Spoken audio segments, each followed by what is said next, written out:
रात के ठीक 12 बजे हैं। चारों तरफ मौत जैसा सन्नाटा है। सोचिए, अगर आपको अपनी जान बचानी हो तो क्या आप एक ऐसा झूठ बोलेंगे जो आपको जिंदा तो रखेगा लेकिन अंदर ही अंदर आपकी आत्मा को मार देगा, या फिर आप मुस्कुराते हुए अपनी गर्दन कटवाने के लिए तैयार हो जाएंगे। ये कहानी सिर्फ किसी योद्धा की नहीं है, बल्कि उस खतरनाक खेल की है जहां इंसान का सबसे बड़ा दुश्मन कोई दानव नहीं बल्कि उसका खुद का डर है। एक ऐसा भयानक सौदा जो एक ही झटके में आपकी किस्मत बदल सकता है या फिर आपको हमेशा के लिए मिटा सकता है। सर्दियों की एक बर्फीली रात है। कैमलॉट के शानदार महल में क्रिसमस का जश्न मनाया जा रहा है। हर तरफ मशाले जल रही हैं, संगीत गूंज रहा है और लोग खुश हैं। सिंहासन पर बूढ़े राजा आर्थर अपनी रानी गुइनेवेर के साथ बैठे हैं। राजा के पास ही उनका भतीजा गवेन बैठा है।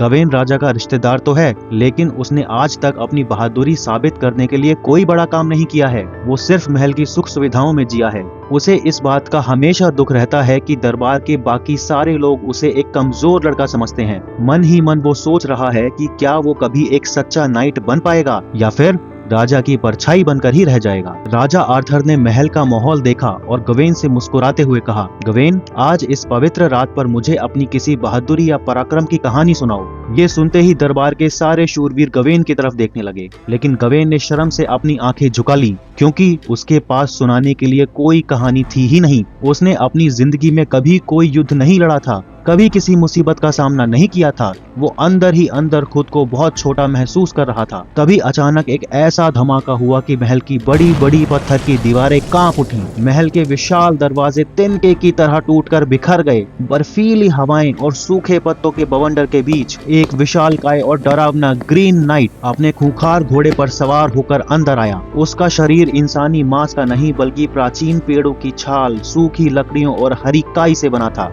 उसकी आंखों में एक अजीब और डरावनी हरी चमक थी जो सीधे हर किसी के दिल में दहशत पैदा कर रही थी। उसकी कुल्हाड़ी इतनी विशाल थी कि उसे देखकर किसी की भी रूह कांप जाए। दरबार का हर बड़ा योद्धा डर के मारे पीछे हट गया। उस ग्रीन नाइट ने पूरे दरबार को ललकारते हुए कहा, क्या आर्थर के दरबार में कोई ऐसा बहादुर है जो मुझ पर एक वार करने की हिम्मत रखता हो? वो मेरी ही इस भारी कुल्हाड़ी को उठाए और मेरा सिर काट दे, लेकिन एक शर्त है, आज से ठीक 1 साल बाद उसे उत्तर की तरफ ग्रीन चैपल में आना होगा और वहां उसे घुटनों के बल बैठकर अपनी गर्दन पर ठीक वैसा ही वार सहना होगा। जो ये शर्त माने वो आगे आए। पूरे दरबार में सन्नाटा छा गया। राजा आर्थर खुद अपने सम्मान के लिए कुल्हाड़ी उठाने लगे, लेकिन गवेन ने उन्हें रोक दिया। गवेन ने सोचा कि अपनी वीरता साबित करने का इससे बड़ा मौका उसे दोबारा कभी नहीं मिलेगा। खुद की कहानी लिखने की चाह में गवेन आगे बढ़ा। उसने भारी कुल्हाड़ी उठाई, अपनी पूरी ताकत लगाई और एक ही झटके में ग्रीन नाइट का सिर धड़ से अलग कर दिया।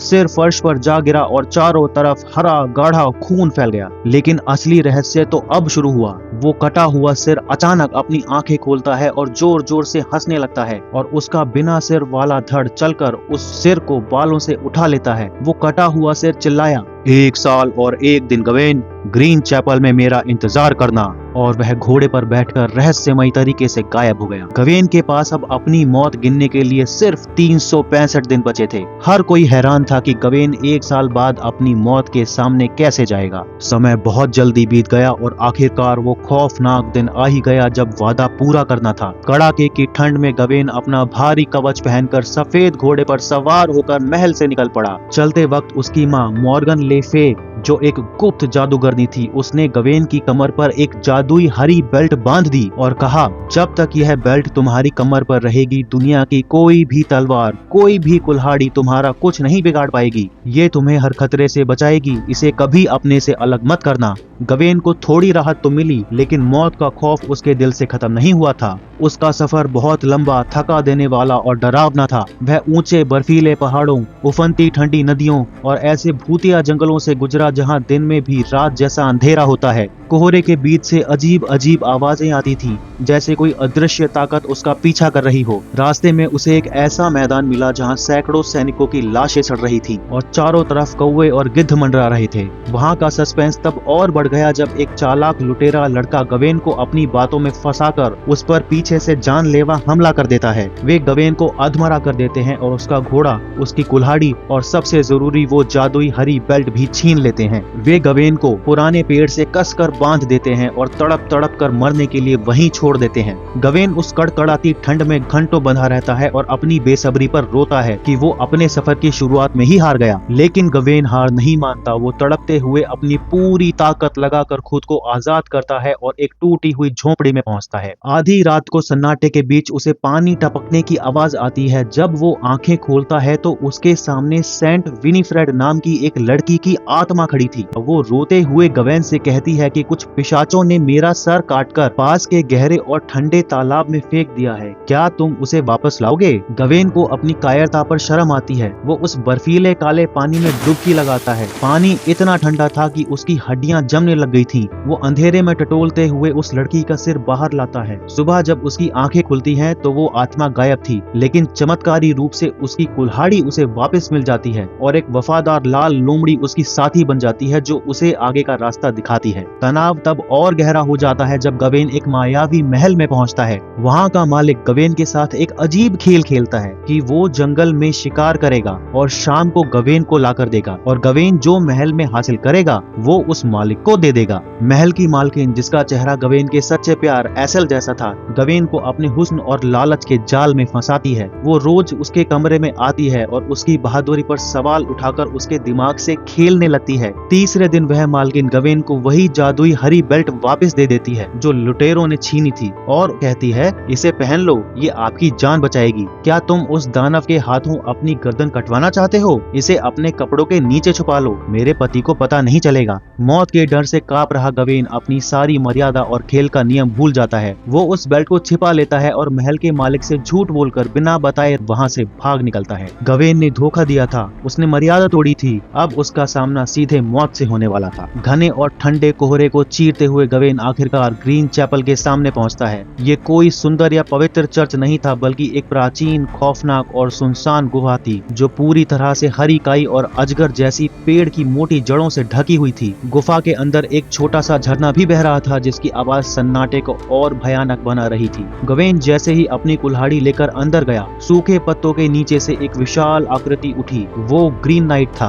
उसने अपनी भारी हरी कुल्हाड़ी को बड़े से पत्थर पर रगड़ना शुरू किया, जिससे चिंगारियां निकलने लगी और पूरी गुफा में एक ऐसी खौफनाक आवाज गूंज उठी जिससे गवेन के कान फटने लगे। उसकी आवाज पूरी गुफा में गड़गड़ाहट की तरह गूंजी। घुटनों के बल बैठ जाओ कैमलॉट के छोटे भतीजे, अपना वादा पूरा करो, आज तुम्हारा हिसाब होगा। गवेन कांपते हुए गीली जमीन पर बैठ गया और अपनी गर्दन आगे कर दी। उसका दिल इतनी जोर से धड़क रहा था कि उसकी धड़कन की आवाज साफ सुनी जा सकती थी। उसकी आंखों के सामने अंधेरा छा रहा था। ग्रीन नाइट ने कुल्हाड़ी को हवा में बहुत ऊपर उठाया, अपनी विशाल मांसपेशियों को सिकोड़ा और पूरी ताकत से नीचे चलाया। हवा को चीरती हुई कुल्हाड़ी जब गर्दन के बिल्कुल पास पहुंची तो गवेन का संयम टूट गया। वो डर के मारे चीखता हुआ पीछे हट गया। ग्रीन नाइट उसकी कायरता पर जोर से हंसा। क्या यह कैमलॉट के वीरों की बहादुरी है? तुम तो वार होने से पहले ही डर गए। क्या तुम्हारे राजा ने तुम्हें यही सिखाया है? दोबारा बैठो, योद्धा बनो। गवेन ने खुद को संभाला, अपनी बची कुची हिम्मत जुटाई और फिर से बैठ गया। उसने अपनी आंखें कसकर बंद कर ली और ईश्वर को याद करने लगा। ग्रीन नाइट ने दोबारा कुल्हाड़ी हवा में उठाई और इस बार और भी तेज गति से वार किया। कुल्हाड़ी सीधे गवेन की गर्दन की तरफ आई, लेकिन ग्रीन नाइट ने आखिरी सेकंड में अपनी पूरी ताकत लगाकर उसे उसकी त्वचा से सिर्फ 1 मिलीमीटर दूर रोक लिया। कुल्हाड़ी की ठंडी धार गवेन को महसूस हुई और हवा के तेज झोंके से उसकी सांसें अटक गईं। उसका पूरा शरीर पसीने से भीग गया था। ग्रीन नाइट ने उसकी आंखों में देखा और कहा, बहुत अच्छे, इस बार तुम नहीं हिले, तुम्हारी हिम्मत बढ़ रही है। अब तीसरे और आखिरी वार की बारी है जो तुम्हारी जिंदगी का फैसला करेगा। इस बार मेरी कुल्हाड़ी नहीं रुकेगी, तैयार हो जाओ। ग्रीन नाइट ने तीसरी बार कुल्हाड़ी हवा में उठाई। वो पूरी ताकत से वार करने के लिए आगे बढ़ा। गवेन ने ऊपर देखा। मौत को इतने पास देखकर उसकी मानसिक स्थिति हिल गई। जिंदा रहने का आदिम लालच उसकी सारी मर्यादा और वफादारी पर हावी हो गया। वो अचानक घुटनों के बल से खड़ा हुआ। कुल्हाड़ी के गिरने से ठीक पहले मुड़कर अपनी जान बचाने के लिए गुफा से बाहर की तरफ अंधाधुंध भागने लगा। ग्रीन नाइट की डरावनी और भारी हंसी उसके पीछे गूंज रही थी, जो उसे कायर और झूठा बुला रही थी। गवेन बर्फीले रास्तों पर पागल की तरह भाग रहा था, पत्थरों से टकराकर गिर रहा था। तेज नुकीले कांटे उसके शरीर और कपड़ों को छील रहे थे। वो हाँफ रहा था, रो रहा था, चिल्ला रहा था और बस दौड़े जा रहा था। उसके पीछे जैसे खुद साक्षात मौत हाथ धोकर पड़ी थी। वो घने जंगलों को पार करता है, गहरी अंधेरी घाटियों को लांघता है, रात दिन बिना अन्न जल के बिना रुके भागता रहता है। उसका कवच भारी हो चुका है, पैर लहूलुहान हैं, लेकिन मौत का डर उसे रुकने नहीं दे रहा। आखिरकार कई दिन की दौड़ के बाद वे गिरते पड़ते वापस अपने राज्य कैमलॉट के मुख्य दरवाजे पर पहुंच जाता है। वो हाँफते हुए जमीन पर गिर जाता है और सोचता है कि उसने अपनी जान बचा ली, लेकिन क्या सचमुच कोई अपनी तकदीर और अपने किए गए वादे से भाग सकता है? तनाव अब अपने चरम पर था। यहाँ कहानी एक ऐसी करवट लेती है कि दर्शकों के पैरों तले जमीन खिसक जाती है। गवेन महल लौट आता है। महल के लोग और राजा सोचते हैं कि वो ग्रीन नाइट को हराकर उसका सामना करके आया है। राजा आर्थर की कुछ समय बाद मौत हो जाती है और गवेन को कैमलॉट का नया राजा बना दिया जाता है। उसके सिर पर सोने का भारी ताज सजा दिया जाता है। राज्याभिषेक होता है, लेकिन गवेन के चेहरे पर कोई खुशी या तेज नहीं था। वो अंदर ही अंदर एक मरा हुआ इंसान बन चुका था, क्योंकि वो जानता था कि वो एक धोखेबाज और कायर है जो अपनी मौत से भाग कर आया है। वो अपनी झूठी शान और छवि को बचाने के लिए एक अमीर घराने की लड़की से शादी कर लेता है और अपने सच्चे प्यार एसल को, जो उसके बच्चे की माँ बनने वाली थी, सैनिकों के जरिए महल से बाहर फिकवा देता है। वो एक मतलबी, क्रूर और पत्थर दिल राजा बन जाता है। साल बीतते हैं। गवेन एक कमजोर, हमेशा डरा हुआ और अकेला राजा बनकर जीता है। प्रजा उसे नफरत करने लगती है क्योंकि उसके राज में चारों तरफ भूखमरी और बीमारी फैल जाती है। तभी पड़ोसी देश कैमलॉट पर हमला कर देता है। भीषण युद्ध छिड़ जाता है और गवेन अपनी आंखों के सामने अपने ही इकलौते बेटे को छाती में भाला खाकर मरते देखता है। पूरा साम्राज्य जलकर खाक हो जाता है और महल में आग लग जाती है। बूढ़ा, बीमार और बिल्कुल अकेला हो चुका राजा गवेन अपने जलते हुए सिंहासन पर बैठा है। दुश्मन के सैनिक महल के भारी दरवाजे तोड़ रहे हैं। उसे एहसास होता है कि उस जादुई हरी बेल्ट ने उसे जिंदा तो रखा है, लेकिन उसकी जिंदगी को जीते जी नरक बना दिया। उसने अपना सम्मान खोया, अपना सच्चा प्यार खोया, अपना बेटा खोया, अपना राज्य खोया और अपनी आत्मा भी खो दी। वो रोते हुए अपने कपड़ों के नीचे छुपी उस जादुई हरी बेल्ट को देखता है, जिससे अब बदबू आ रही थी। वो कांपते हाथों से उस बेल्ट की गांठ को खोलता है। जैसे ही वह बेल्ट उसकी कमर से अलग होती है, उसका सिर अपने आप धड़ से अलग होकर फर्श पर गिर जाता है। मुकुट लुढ़क जाता है और चारों तरफ गहरा डरावना अंधेरा छा जाता है। लेकिन ठहरिए, कहानी यहाँ खत्म नहीं होती। अचानक एक तेज बिजली चमकती है और गवेन जोर से हाँफता हुआ पसीने से भीगकर अपनी आंखें खोलता है। वो वापस उसी ग्रीन चैपल की डरावनी गुफा में था। वो अभी भी घुटनों के बल बैठा था और ग्रीन नाइट की कुल्हाड़ी अभी भी हवा में लहरा रही थी, जो उसे उसकी कायरता और झूठ का अंतिम अंजाम दिखाने के लिए ग्रीन नाइट की जादुई शक्तियों ने उसकी आंखों के सामने रचा था, ताकि वो सच को देख सके। गवेन को पल भर में समझ आ गया कि ऐसी झूठी, शर्मनाक और कायर जिंदगी जीने से लाख गुना बेहतर है कि इंसान सम्मान के साथ मौत को गले लगा ले। इतिहास वीरों को याद रखता है, ना कि कायरों को। वो मुस्कुराया।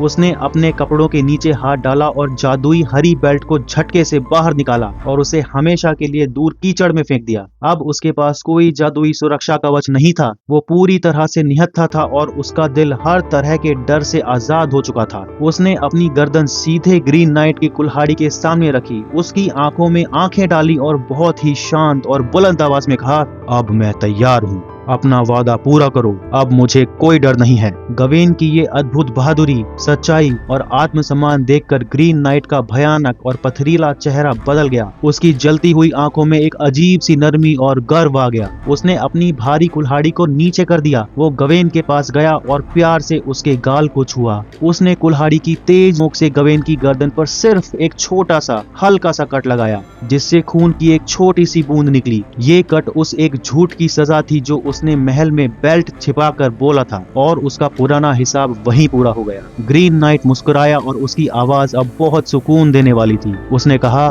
शाबाश मेरे छोटे योद्धा, तुमने अपने भीतर के सबसे बड़े दानव यानी अपने डर को हरा दिया है। आज तुम सचमुच एक सच्चे, निष्कलंक और महान नाइट बन गए हो। अब अपने घर वापस जाओ और सर उठाकर सम्मान के साथ अपनी जिंदगी जियो। गवेन जैसे ही अपनी आंखें बंद करता है, ग्रीन नाइट हवा में गायब हो जाता है। गुफा का अंधेरा हमेशा के लिए खत्म हो जाता है। चारों तरफ सुबह की सुनहरी धूप फैल जाती है। गवेन चेहरे पर एक सुकून भरी मुस्कान लिए गुफा से बाहर कदम रखता है। उसका डर हमेशा के लिए खत्म हो चुका था और वो एक सच्ची और अमर कहानी बनने के लिए तैयार था।